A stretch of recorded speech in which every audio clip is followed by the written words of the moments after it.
Hi, I'm Monique Sorgen, and today I'm going to be reading from my book, How Long You Should Wait to Have Sex, a novel. Chapter 1. Ah! I wake up with a gasp. Is this really happening to me? Is today really my very last day of being 29? My very last day of being in my 20s at all, period?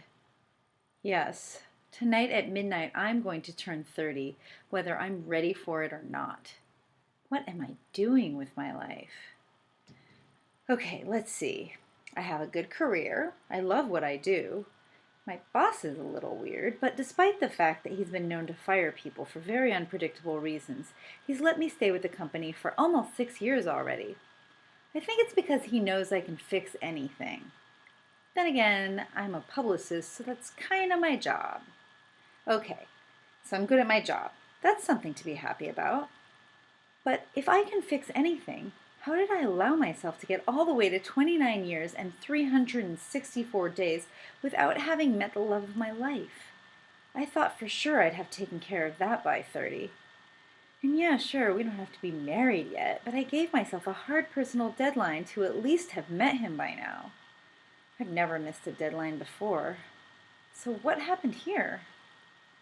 Well, looking back on my dating history, I guess I kissed some boys, I lost my virginity, I dated some guys, I got my heart broken, I dated some men, they weren't right for me, I buried myself in my work, got ahead in my career, had fun being casual and not worrying about the future, worked hard, played hard, made money, enjoyed being young and free, and then woke up today on the day I turned 30 with not a single prospect in sight. I guess it just snuck up on me. Still, this is the first time I have ever allowed myself to fail at accomplishing a self-imposed goal to meet an arbitrary deadline. This is a terrible precedent to set. Next thing you know, I'll miss all my deadlines. I mean, why shouldn't I miss them after this? If you miss one, the pressure to keep a perfect record sort of disappears. Your record is already tarnished. Wait a minute. I'm a publicist. I'm supposed to be able to fix any problem. I can fix any problem. That is my fundamental expertise. This isn't over yet. I'm not 30 yet. I've got 17 hours left and I am going to fix this. First of all, I'm going to look hot today. It's the least I can do for myself on this, my last day of official youthfulness. Okay, if we're honest, when I say hot, I don't mean 6 feet tall runway model wearing Gucci's latest line hot, I mean me hot, which in reality is quite a bit more subdued than any of that. Looks-wise, I'm only 5'4" and sort of more of a girl next door type. I'm pretty, I guess, but I wouldn't call myself a head turner. I'm more pretty because you can tell I have a good personality pretty, which I realize isn't the worst thing that can happen to a girl. Plus, I think my vaguely innocent features have helped in my career because people trust me to be more than people trust me more than they would some va-va-voom type of beauty like my best friend Lacey. Lacey is so gorgeous it's practically caused her to have a complex. I used to wonder how a girl that pretty could be so insecure, but it turns out it's actually her good looks that brought it on. Most guys just want to sleep with her or show her off to their friends, and she seems to have to work about twice as hard as I do to get anyone to take her the least bit seriously or give her the benefit of the doubt about pretty much anything. Hanging out with Lacey has really helped me realize that it's true. It's not easy being beautiful. To be fair, though, she does bring some of it on herself with her very particular, in-your-face point of view. Like, here's an example of a typical Laceyism.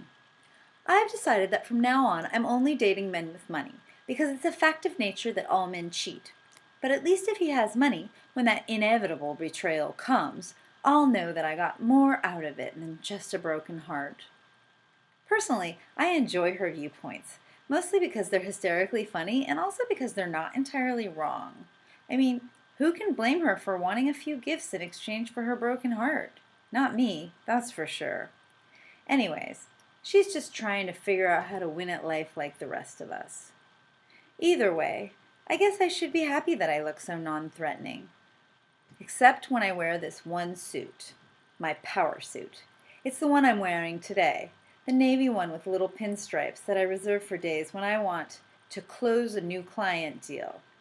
I don't have any new client meetings today, but I put it on anyway because I can use all the extra confidence I can get to make it through this challenging last day of ever being 20 anything.